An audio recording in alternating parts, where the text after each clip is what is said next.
काम समोर पडलेलं आहे, पण ते सुरू करायची अजिबात इच्छा होत नाहीये. असं कधी होतं का? मग ते विद्यार्थी असोत किंवा ऑफिसमध्ये काम करणारे व्यावसायिक, ही एक खूपच कॉमन समस्या आहे. आणि मग आपण काय म्हणतो, थोड्या वेळाने सुरू करतो किंवा उद्या करूया, नाही आता मूड नाहीये. ही वाक्य आपल्या सगळ्यांच्याच ओळखीची आहेत, नाही का? आणि गंमत म्हणजे हळूहळू ही फक्त वाक्य नाही राहत, तर ती एक सवय बनून जाते.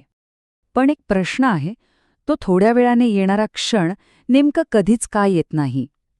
तर यामागे फक्त आळस आहे असं नाहीये, यामागे काही खरी, ठोस कारणं आहेत आणि आजच्या या भागात आपण तीच कारणं शोधून काढणार आहोत. तर सगळ्यात आधी आपण आपल्या काही सवयी आणि विचारांबद्दल बोलूया. म्हणजे ही कारणं आपल्या आतच दडलेली असतात. चला बघूया, हे आपल्या डोक्यातले विचार आणि आपल्या सवयी आपल्या कामावर कसा परिणाम करतात. ओके, तर यातला सगळ्यात मोठा विलन कोण आहे माहितीये? आपला मोबाईल. काम सुरू करण्याच्या अगदी आधी फक्त 5 मिनिट म्हणून आपण फोन हातात घेतो आणि मग त्या 5 मिनिटांचा 1 तास कधी होतो हे कळत सुद्धा नाही. याला म्हणतात इन्स्टंट एंटरटेनमेंट. आणि यामुळे होतं काय की आपल्या मेंदूला कोणत्याही एका गोष्टीवर लक्ष केंद्रित करायची सवयच राहत नाही. आपली एकाग्रता पूर्णपणे भंग पावते. आता इथे एक खूप इंटरेस्टिंग गोष्ट आहे. विचार करा, ध्येय जर असं असेल की मला यशस्वी व्हायचंय, हे कसं आहे? धुक्यात हरवल्यासारखं. कुठे जायचं हेच स्पष्ट नाही. पण याच्या विरुद्ध ध्येय जर असं असेल की मला रोज 2 तास अभ्यास करायचा आहे, तर रस्ता एकदम क्लिअर दिसतो. आणि जेव्हा रस्ता स्पष्ट दिसतो, तेव्हा त्यावर चालण्याची प्रेरणा आपोआप येते. बरं, अनेकदा प्रॉब्लेम बाहेर नसतो, तो आपल्या आत असतो. आपल्या डोक्यात येणारे विचार, जसं की नाही यार, माझ्याकडून हे होणार नाही, किंवा मी हे काम करायच्या लायकीचा नाही, किंवा सगळ्यात वाईट म्हणजे मी एक फेलियर आहे. असे निगेटिव्ह विचार एकदा का मनात आले की मग कोणीही काम सुरू करण्याआधीच हार मानतं. आणि असंही होतं बघा, कधीकधी आपण एकदम उत्साहात येतो आणि खूप मोठी ध्येय ठरवून टाकतो.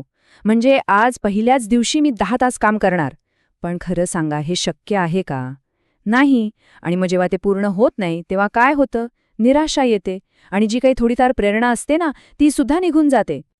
आणि मग येथे सगळ्यांची आवडती सवय, नंतर करू, ज्याला आपण प्रोक्रॅस्टिनेशन म्हणतो. काम पुढे ढकलल्यामुळे काय होतं? काही नाही, फक्त स्ट्रेस वाढतो. आणि तेच काम नंतर अजून जास्त अवघड वाटायला लागतं. हे एक दुष्टचक्र आहे, ज्यात आपण अडकत जातो. तर आत्तापर्यंत आपण सवयी आणि विचारांबद्दल बोलू. पण प्रेरणा फक्त यावरच अवलंबून नसते. आपलं शरीर हे आपल्या मनाचं इंजिन आहे.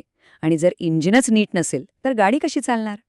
चला, आता बघूया की आपलं शारीरिक आरोग्य आणि आपली प्रेरणा यांचा किती जवळचा संबंध आहे. सगळ्यात पहिलं आणि महत्त्वाचं कारण आहे अपुरी झोप. विचार करा, जर रोज रात्री 7 ते 8 तासांची शांत झोपच मिळाली नाही, तर काय होईल? आपलं शरीर आणि आपला मेंदू दोन्ही थकलेल्या अवस्थेतच दिवस सुरू करतात.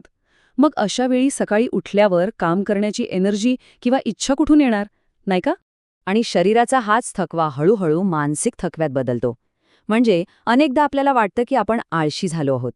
पण तो आळस नसतो, तो खरं तर आपल्या मेंदूच्या थकवा असतो. तो इतका थकलेला असतो की त्याला कोणत्याही एका कामावर फोकस करणं जमतच नाही. झोपेसोबतच दुसरी गोष्ट आहे शरीरातली एनर्जी. जर आपला आहारच चुकीचा असेल, आपण सतत जंक फूड खात असू आणि व्यायामाचा तर पत्ताच नसेल, तर मग शरीरात ऊर्जा येणार कुठून? साहजिकच आहे, आपली एनर्जी लेव्हल एकदम खाली जाते. तर मुद्दा अगदी सोपा आहे. जेव्हा आपल्या शरीरातच ऊर्जा नसते, तेव्हा आपला मेंदूसुद्धा थकतो आणि परिणामी प्रेरणा पूर्णपणे गायब होते. एक गोष्ट लक्षात ठेवली पाहिजे, चांगलं आरोग्य हेच चांगल्या कामासाठी लागणारं खरं इंधन आहे. ओके, तर आतापर्यंत आपण कारणं समजून घेतली आणि म्हणतात ना, प्रॉब्लेम समजणं म्हणजे अर्धी लढाई जिंकल्यासारखं आहे. चला, आता उरलेली अर्धी लढाई जिंकूया. आता आपण अशा काही सोप्या, प्रॅक्टिकल उपायांबद्दल बोलणार आहोत, जे दिसायला छोटे असले तरी त्यांचा परिणाम खूप मोठा असतो. तर ही एक सोपी योजना आहे आपली प्रेरणा परत मिळवण्यासाठी. पहिलं, मोठं काम बघून घाबरू नका. त्याचे छोटे छोटे तुकडे करा. दुसरं, मोबाईलला थोडं बाजूला ठेवा आणि कामासाठी एक शांत जागा शोधा. तिसरं, फक्त 5 मिनिटांसाठी का होईना कामाला सुरुवात करा. कारण खरी लढाई ही सुरुवात करण्याचीच असते. चौथं, रोज थोडा तरी व्यायाम करा. याने शरीराला आणि मनाला दोन्हीला ऊर्जा मिळते. आणि 5वं, मनात येणाऱ्या निगेटिव्ह विचारांना थांब म्हणा आणि त्यांना चॅलेंज करा. एक गोष्ट लक्षात ठेवा, एका दिवसात डोंगर चढायचा प्रयत्न करण्यापेक्षा रोज एक छोटं पाऊल उचलणं जास्त महत्वाचं आहे. आणि शेवटची एक खूप महत्वाची गोष्ट, काम करण्याची इच्छा न होणं हा आळशीपणा नाहीये, ही फक्त एक चुकीची सवय आहे जी आपण बदलू शकतो. हा आपल्या स्वभावातला किंवा चारित्र्यातला दोष अजिबात नाही. तर मग आता ठरवा, आज असा कोणता एक छोटा बदल आपण करणार आहोत जो या नव्या प्रवासाची सुरुवात असेल. यावर नक्की विचार करा.